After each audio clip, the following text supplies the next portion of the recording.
Welcome back to the Ancestral Findings podcast.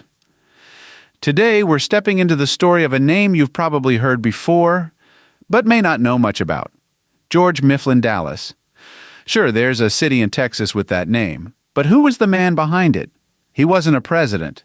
He wasn't a war hero, but he was one of the most well-connected, widely experienced, and steady hands in American politics during the mid-1800s. And yet, history has mostly forgotten him. In this episode of The Forgotten Seconds, we're uncovering the life and legacy of the vice president who served under James K. Polk, a man whose family line stretches from Scotland to Jamaica to the heart of Philadelphia. A man who helped shape the nation's finances, diplomacy, and policy, and then quietly stepped aside. So let's get into it.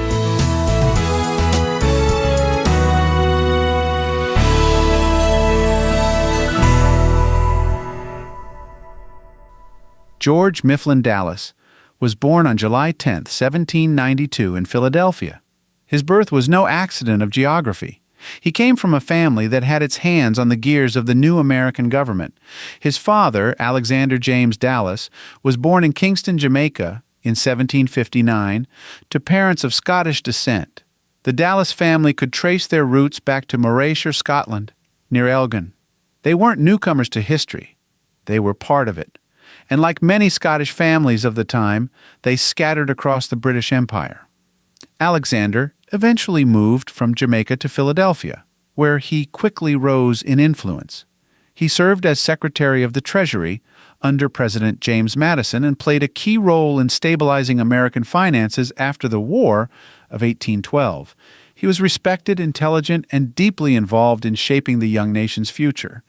George's mother, Arabella Maria Smith, came from a prominent Pennsylvania family. Her people were old stock Americans, tied to the early social and political circles of the colonies. The family named George after Thomas Mifflin, a close friend of the family and Pennsylvania's first governor, another revolutionary figure with deep roots in American independence. Growing up in that household meant George was surrounded by powerful ideas and powerful people. He got the best education available and entered Princeton, then the College of New Jersey, at the age of 16. He graduated 2 years later and started studying law, but the world had other plans. During the War of 1812, George took a job as private secretary to Albert Gallatin, the U.S. envoy to Russia. That role took him to Europe, where he experienced the inner workings of diplomacy firsthand. It gave him a worldliness that few Americans had at the time. When he returned to Philadelphia, he was admitted to the bar and started practicing law. Still, his path led him straight into public service.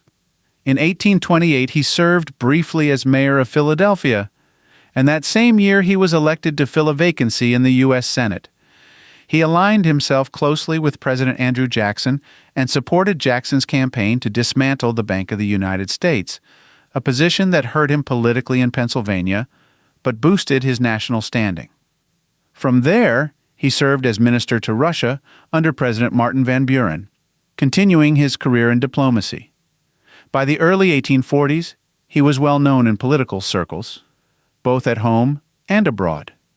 In 1844, when James K. Polk won the Democratic nomination for president, Dallas was chosen as his running mate. He brought Northern balance to the ticket and helped win Pennsylvania, a crucial swing state.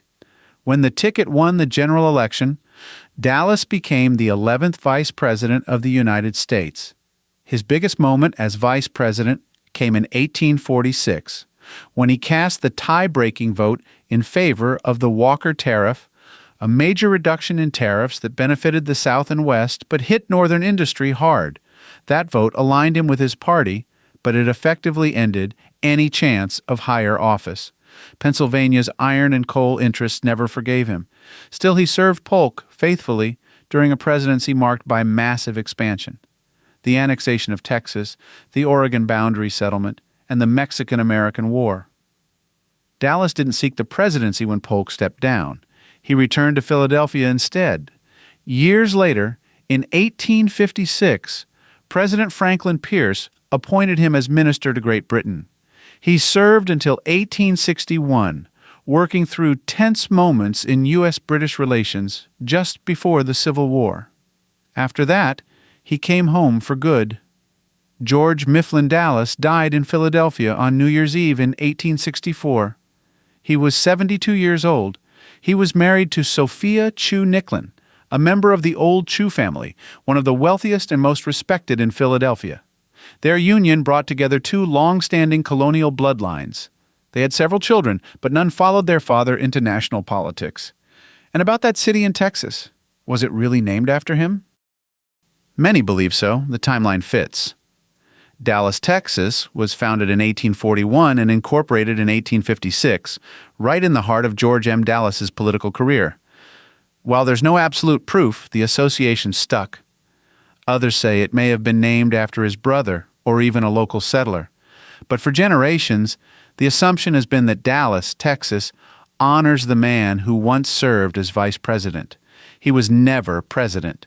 He wasn't flashy. He didn't seek the spotlight. But George Mifflin Dallas played his role in building a stronger, more stable nation.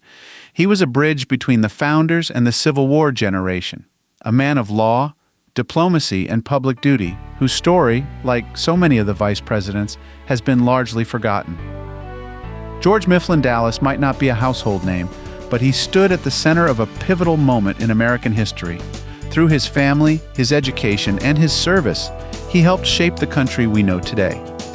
If you're enjoying this series, be sure to subscribe and share it with fellow history lovers and family researchers. And if you have a vice president you'd like me to cover next, just let me know.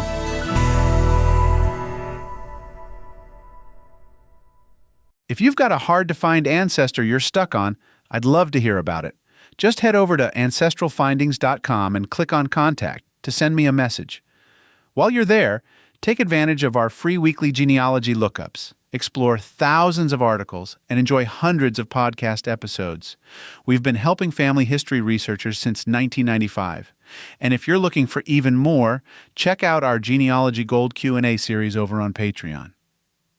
Thanks for listening, and as always, happy searching.